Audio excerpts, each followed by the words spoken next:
Student, ज्ञान orbit में आपका स्वागत है। आज हम क्लास 8 के चैप्टर 7 का सेकेंड पार्ट पढ़ने वाले हैं, page number 82 wild life sanctuaries के बारे में।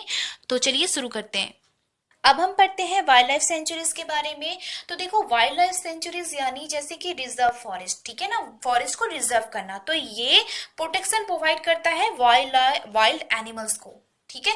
तो वहां पे स्ट्रिक्टली मतलब एक लॉ बन गया है, स्ट्रिक्टली लॉ बन गया है कि अगर जो भी कोई हंटिंग करते हुए पकड़ा है तो उसे पनिशमेंट मिल सकता है, ठीक है, क्योंकि ये लॉ ने उसको मना कर दिया है कि यहाँ पे नहीं शिकार करना है तो नहीं करना है, ठीक है। तो अब देखो, लेकिन वाइल्ड लाइफ में बहुत सारे ऐसे एक्टिविटीज होते हैं जो लोग कर सकते हैं, जैसे कि अगर वहां पे ग्रेजिंग करवाना चाहे तो अपने लाइव स्टॉक से यानी गोट वगैरह गाउस को अगर चराने जाना चाहे तो कर सकते हैं। मेडिकल प्लांट्स को भी कलेक्ट किया जा सकता है, फायरवुड्स को भी कलेक्ट किया जा सकता है। तो देखो, some of the threatened wild animal, ये सारे वाइल्ड एनिमल अभी एंडेंजर्ड में हैं, जैसे black buck, white eyed buck, elephant, golden cat, pink headed duck, घड़ियाल, मर्स क्रोकोडाइल, पाइथन, राइनोसेरस, ये सारे को प्रोटेक्ट एंड प्रिजर्व करके रखा गया है वाइल्ड लाइफ सेंचुरी। तो अब हम पढ़ते हैं नेशनल पार्क के बारे में। तो देखो, नेशनल पार्क ये क्यों है, ये भी रिजर्व करता है, ये भी बचाने के काम आते हैं, इकोसिस्टम को प्रोटेक्ट करने के लिए नेशनल पार्क स्टेबलाइज हुआ है। तो देखो, preserve of flora fauna landscape and historical object, उस एरिया का जो भी हिस्टोरिकल ऑब्जेक्ट है इन सबको प्रोटेक्ट करना ये नेशनल पार्क का काम है। जैसे सतपुड़ा नेशनल पार्क में ये first reserve forest of India कहा जाता है, ठीक है ना। सतपुड़ा नेशनल पार्क हमारे इंडिया का सबसे पहला रिजर्व फॉरेस्ट है। तो यहाँ पे बहुत ही फाइनेस्ट इंडियन टिक मिलता है इन सारे फॉरेस्ट में। और हमारे इंडिया में देखा जाए तो 100 नेशनल पार्क है, यानी 100 से ज़्यादा ही कह सकते हैं।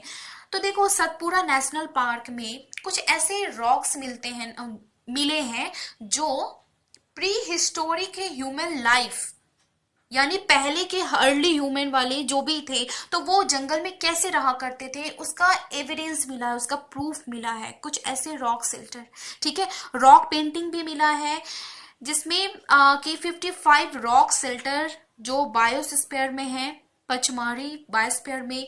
और वहां पे जो फिगर बना हुआ है ना कि कुछ एनिमल्स का फिगर बना हुआ है, मैन किस तरह से फाइटिंग करते थे, हंटिंग करते थे, डांसिंग करते थे, प्लेइंग म्यूजिकल इंस्ट्रूमेंट, ये सारे पेंटिंग में बना हुआ है।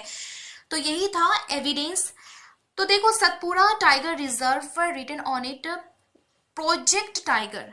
प्रोजेक्ट टाइगर क्या है, ये गवर्नमेंट ने लॉन्च किया है कि हमारे इंडिया से टाइगर एक समय ऐसा था पूरी तरह से खत्म होने को था, तो गवर्नमेंट ने उन सारे टाइगर्स को बचाने के लिए बहुत सारे एक्टिविटीज किए, ठीक है।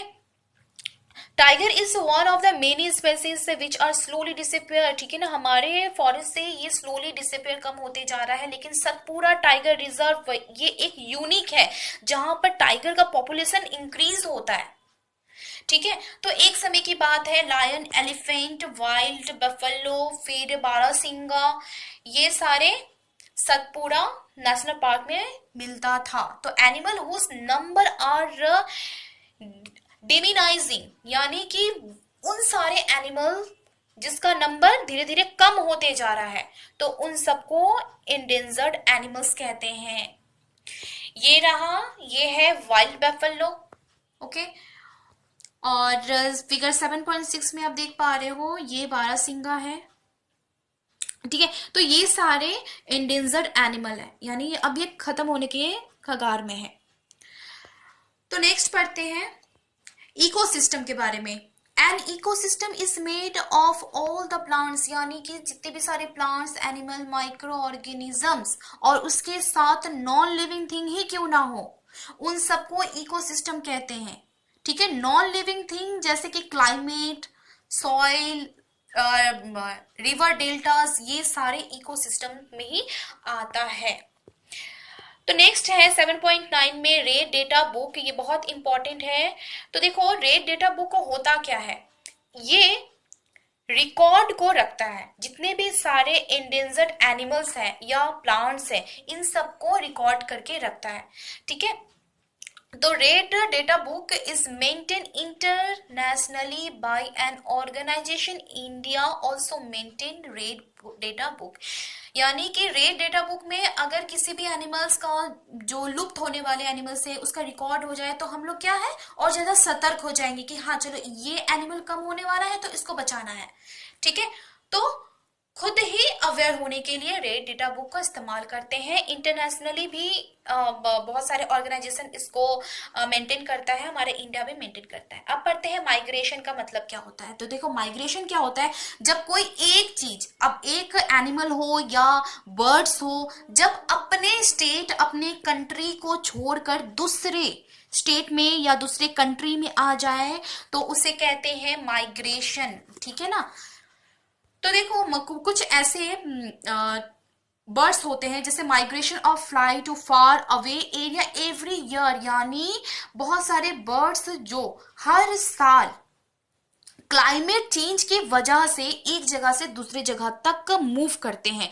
They fly for laying egg, ठीक है ना, मतलब वो फ्लाई करके बहुत दूर से आते हैं ताकि कि वो अंडे को दे पाए, ठीक है। As the weather in their natural habitat become very cold and inhospitable, यानी कि कुछ ऐसे पंछी जहाँ पे बिल्कुल, जहाँ पे बहुत ज्यादा कोल्ड है तो वहां पे वो लोग अंडे दे नहीं पाते हैं, तो इस वजह से वो लोग गर्म, जहाँ पे टेम्परेचर ज्यादा हीट है तो वहां पे आने की कोशिश करते हैं, ठीक है। तो अब पढ़ते हैं रिसाइकिल ऑफ पेपर के बारे में। तो देखो जितने भी सारे पेपर्स बनता है तो 17 full grown trees to make 1 ton of paper, यानी इसे याद रखिएगा, एग्जाम में पूछा जाता है। फुल ग्रोन ट्रीज, अगर 17 ट्रीज को काट कर पेपर बनाया जाए तो 1 टन का पेपर बनता है। तो इसलिए पेपर को ज्यादा अननेसेसरी यूज नहीं करना चाहिए, क्योंकि जितना यूज करेंगे उतना ही ट्रीज को काटा जाएगा, ठीक है। तो इस वजह से हम लोग को सेव करना चाहिए, रीयूज करना चाहिए, उस पेपर को रिसाइकिल भी होता है। अब हम नेक्स्ट पढ़ते हैं रिफॉरेस्टेशन के बारे में। तो रिफॉरेस्टेशन यानी कि जिस जगह पर फॉरेस्ट को कट करके उसको डिफॉरेस्ट कर दिया गया है, ठीक है ना, तो उस कटे वाले जो भी लैंड है उसमें अगेन ट्रीज को लगाना ही रिफॉरेस्टेशन कहते हैं, ठीक है। तो हमारे इंडिया में फॉरेस्ट कंजर्वेशन एक्ट भी लागू हो चुका है। इसका क्या एम है कि नेचुरल फॉरेस्ट को बचाया जा सके, लोग जाकर उसको काट देना, मतलब इसके पीछे भी एक एक्ट सा, एक लॉ बन चुका है, ठीक है। तो यही था आज का चैप्टर, होपफुल आपको समझ आया हो। अगर कुछ डाउट होगा तो प्लीज आप पूछ लीजिएगा। सब्सक्राइब कीजिए मेरे चैनल को और आगे शेयर करना चाहे तो कर सकते हैं। तो मिलते हैं नेक्स्ट वीडियो में, टिल देन बाय।